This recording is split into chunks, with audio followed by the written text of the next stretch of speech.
With Cillian Murphy. Yeah, see, I saw it on IMAX and I adored it. So I guess it's all perspective, right? And how you I got to go watch back it. to And it. yeah, and I guess it's just all, oh man, that sounds like a great trip you went on, by the way. Oh yeah, just phenomenal. I was literally Wait, sitting in my office 2 days later trying to work, and the entire room was rocking back and forth like I was Jack Sparrow on the Black Pearl. that's funny. I Yeah, actually, I just watched all those movies and I wrote a video about him. I hope it sees the light of day sometime. I'll share it with you and everyone listening. This is a really inside baseball thing. But yeah, I guess with Nolan, where he's just largely Hugh. I mean, he was like you said, 7 of his 10 movies are on the IMDb top 250. I mean, this is a guy who has made blockbusters that are revered.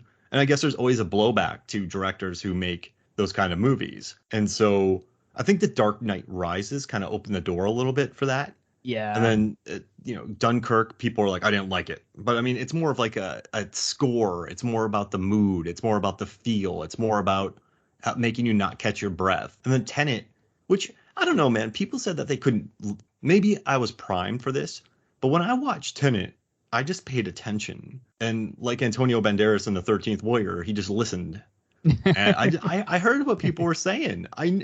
Someone said that if you understand Tenet, you're dumb smart, and that kind of hurt me because I was just like, it's two groups who are trying to either destroy the world or prevent them from destroying the world, and then they have this system going back. They're trying to get this MacGuffin, and that's it. I don't know. That was I don't know. It's easy to I enjoyed understand. it. Visually, it was spectacular. I gotta say, it was a little hard to hear. I'm gonna go back to it. I'm a big, this is a deep personal confession, but I'm a big movie watcher with subtitles. Like even if I can hear the movie perfectly fine, I still like to watch it with the subtitles. If it's like a Guy Ritchie film, then definitely, with Hmm. subtitles. I just find, I don't know, maybe I'm a reader. I seem to maybe I've got more of the reading learning style than the audio style. I don't know, but I'll give Tenant another chance. I enjoyed it. It was visually just one of the most incredible things I've ever seen. And the action sequences and the sound and the music, like you're saying, the look, the feel.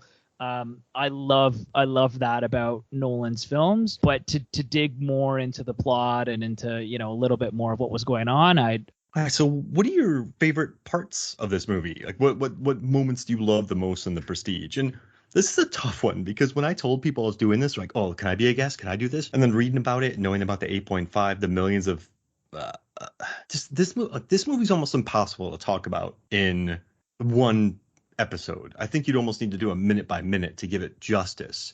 So yeah. even trying, I don't think would be. I think in an episode like this, we've done the right thing. We talked about the themes. We've talked about the Nolan of it all, and its existence in his filmography. But I also think it's loaded with good moments. So I guess that instead of us just going and this and this and this, like what are some of your moments that you love in this movie? For sure. So I think that this is one of Michael Caine's best. Obviously he's a constant in Nolan films. I think that this is one of his best Nolan film performances as well. I think he's great as Alfred in Batman, but I really love some of the moments that he had in this film. So the scene, I love the use of the stopwatch. Again, such another like a Nolan signature Oh my gosh, yeah. where they drop Piper Perabo into the water tank and he starts the stopwatch and he's standing there with the axe. And so the first time all you hear is the steps around the stage and the stopwatch. And man, Christopher Nolan can create tension with the sound of a ticking clock. Again, he does it through in Dunkirk. It happens in Interstellar, and he uses it so well here. And then so they do it the first time where they do the trick successfully, and then the second time when the clock is just ticking, ticking, ticking, and then all of a sudden he's like out like a shot, to start trying to chop the glass tank. That definitely is an incredible scene. Obviously, a very sad scene, but just the tension that's built in there with just such like a simple element, a small pocket watch. Love that. Oh, such a good moment. And once again, his usage of time. Jeez, we could do 8 episodes just on his usage of Oh time yeah, in films. I think yeah. one What of my about you? favorite, I think one of my favorite part is when the great Danton, Hugh Jackman, when he has to fall under the stage and root his double, Yes. gets all the applause. Yes. That's kind of brilliant because not only are you showing it, right? You're showing him getting the applause and Jackman not. Like this guy could have one of the most successful shows ever, but he chooses he wants the adoration. He does not want anybody else getting that adoration. And I think that's really interesting because that clouds his judgment when Cutter, Michael Caine, tells him, like, listen, Bale has a double, right? Like Borden, Fallon, Bernard, it's a double. He's not doing magic. Tesla did not build him a machine. It is a double. But since Jackman would never do that, when he is thinking to himself that I want that praise, he doesn't even consider the double because in his head he's thinking I want that applause. So I just think it's a really neat difference between the two characters. You know what's interesting too is Bale. It's kind of interesting because Bale every other night he gets the applause as one of the brothers. So he can be kind of high and mighty, but he's still getting that adoration. It's just every other night. He gets that feed. Jackman does not. And he's a showman. They've established it early on. He's a showman. So it's just, I think that's my favorite part because just watching how angry he gets because people aren't applauding him, even though he's making all the money. It's his show, but he's not getting the standing ovation and he can't handle it. It's good. It's a good character beat, and I think it establishes everything that is left to come. His like idea that he does not have a double really, when he captures one of them, he doesn't even think that there might be another one around there kicking out. Like he never says this Fallon guy is always around. Like who is this Fallon guy? So it's just I love that aspect of the storytelling. And I think that's mine. And I know I was very long-winded, but I love all that. No, I'm right there with you. When he takes the bow under the stage, right? And I think I remember seeing that in the trailer. And it's just such a cool shot too, where like the light is sort of shining through like the slats in the wood. Mm-hmm. But it's just such a you're exactly right. It's such a diminished experience for him. Like at one point he considers, well, maybe Root and I should switch places. And they're like, well, Root couldn't actually, like the whole point is to build the tension of the trick. That's where the actual skill and showmanship is required. Coming out and taking the bow and receiving the applause and the adoration doesn't actually take any skill as a magician, but that's what he craves. That's what it's about for him. For Borden, it's about the skill and the craftsmanship.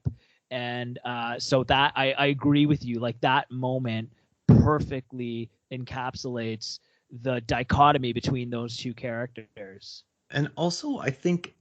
Oh wait, it's your turn. Sorry, I don't want to jump in. Well, I'll jump in with a couple more. So, like, I just loved, again, similar to Fight Club, right? So you probably know this already, but there are all these like little hints and like Easter eggs throughout Fight Club, pointing to the twist that's going to happen at the end, to the fact that they're the same person. And in rewatching this, and rewatching The Prestige, I noticed so many little hints where Rebecca Hall tells Christian Bale that they're expecting a baby, and it's just as Fallon is leaving. So she comes home and then and Fallon leaves, and she tells him that they're expecting a baby, and the first thing that he says is, "Oh, we should have told Fallon," because I guess at that point, if I remember correctly, the brother that was dressed as Fallon was the one that actually loved Sarah, and so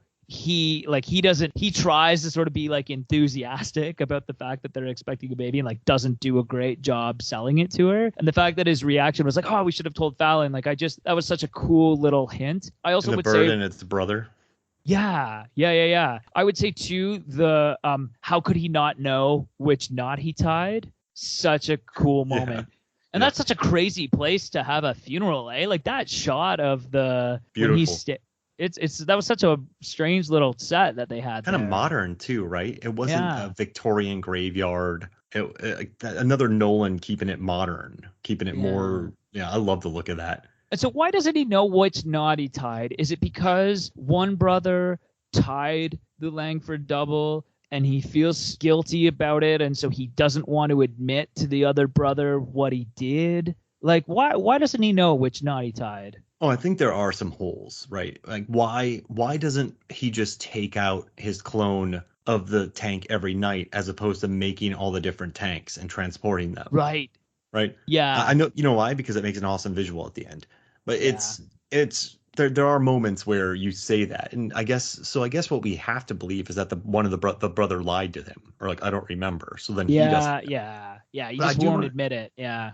I do want to say though, what Nolan does though, sometimes these movies where two people battle each other, or romantic comedies. I'm not saying this is romantic comedy, but it's all based on a miscommunication and no communication between the two. Can like you know what. You know when there's like a miscommunication, then people hate each other, and like guys, if you just like talk to each other for a second, you would be fine. But this movie Mhm. does a great job of, I mean, after Piper Perabo, who's in her limited screen time, she's very likable in this movie, Totally. as Julia. After she dies and after the rope thing, these two aren't going to have a pint together, right? These two, I mean, and then after the bullet catch, and after the bird gag when the woman gets blood on her, after the journal, after sending poor Scarlett Johansson as Olivia in this. I do think an Oscar nominated actress, she was a little bit wasted in it. Yeah. That's like my main gripe. But and maybe Rebecca Hall a little bit too because she's good. But I hate seeing her done like that. It's like come on, Bale. But I do think the way they establish that these two are going for each other's throats. This couldn't have been settled by a pint at a pub. This couldn't have been settled by Cutter having them shake hands. What these two have, you're not backing down from. And that's like I think one of the reasons why this movie works so well too is you buy into this conflict between these two and their different Mhm. ideas. I mean, Jackman wants the applause. He's rude. He sends his assistant away. He is in no means a good guy, but I think sometimes you're trying to make him out to be the bad guy and then you want Bale to be the good guy. But this is The a man who has lied to a woman for, years, who drove her to suicide, who doesn't care. So it's Dude, the both line that he had where he says, I don't care about my wife, I care about his secret, like, is yeah. just absolutely stone cold. He's so stone like so he's more stone cold, and then Jackman's more petty. He's more rich. He's more like I want it, I need it, I can't have it. Like I'm not gonna stop. But I just love that once these trains collide, the way they got there felt organic. They didn't Mhm. feel like guys just talk. All right, like just he didn't steal your Game Boy. Like just like, guys, like just I don't know. So I think that's one of the more organic parts of this movie is just the hatred between these two, and I think that's why it works so well. Because in a lot of these movies when people hate each other, then they become best friends. That's not this movie, and I think I like it more because of that. It's very different. It's very refreshing. Yeah, and I mean, and the other big, I would say the other big theme too is just the idea of the secrets, right? That these guys keep and the lack of trust that they have for, Christian Bale doesn't even want to tell his wife how he does his trick. He tells her nephew, never reveal how you do the trick because once you tell them, you'll be nothing to them, right? The value is Hmm. in the secret. And so the fact that, yeah, that these guys, their entire lives are devoted to this craft, that, again, the brothers like, the commitment that they have to their craft, like you said, they're never going to just give that up, and in the name of, friendship and getting along with the other magicians, they're committed to it, like, with their whole lives. Yeah, I love that about it too. Like once these two get set against each other, there's no looking back. And I don't know, I dig it. And I was thinking about that when I watched it, and I really enjoyed that about this too. Like there's just you don't like how many movies we've seen where there's like a reconciliation, like Hobbs and Shaw, where they hate Yeah. each other when Yeah. they become best Yeah. friends. That's not this movie. No, Yeah. I don't even think they like each other that much in the beginning. Well, I mean, And Christian Bale leaves, and right away Hugh Jackman is saying, this guy's reckless. I don't trust. He's basically like, talking pretty badly about him right away. And Michael Caine says, yeah, he's a magician just like you. You shouldn't trust him, right? I also love the narration in this film, or like the, I guess, or maybe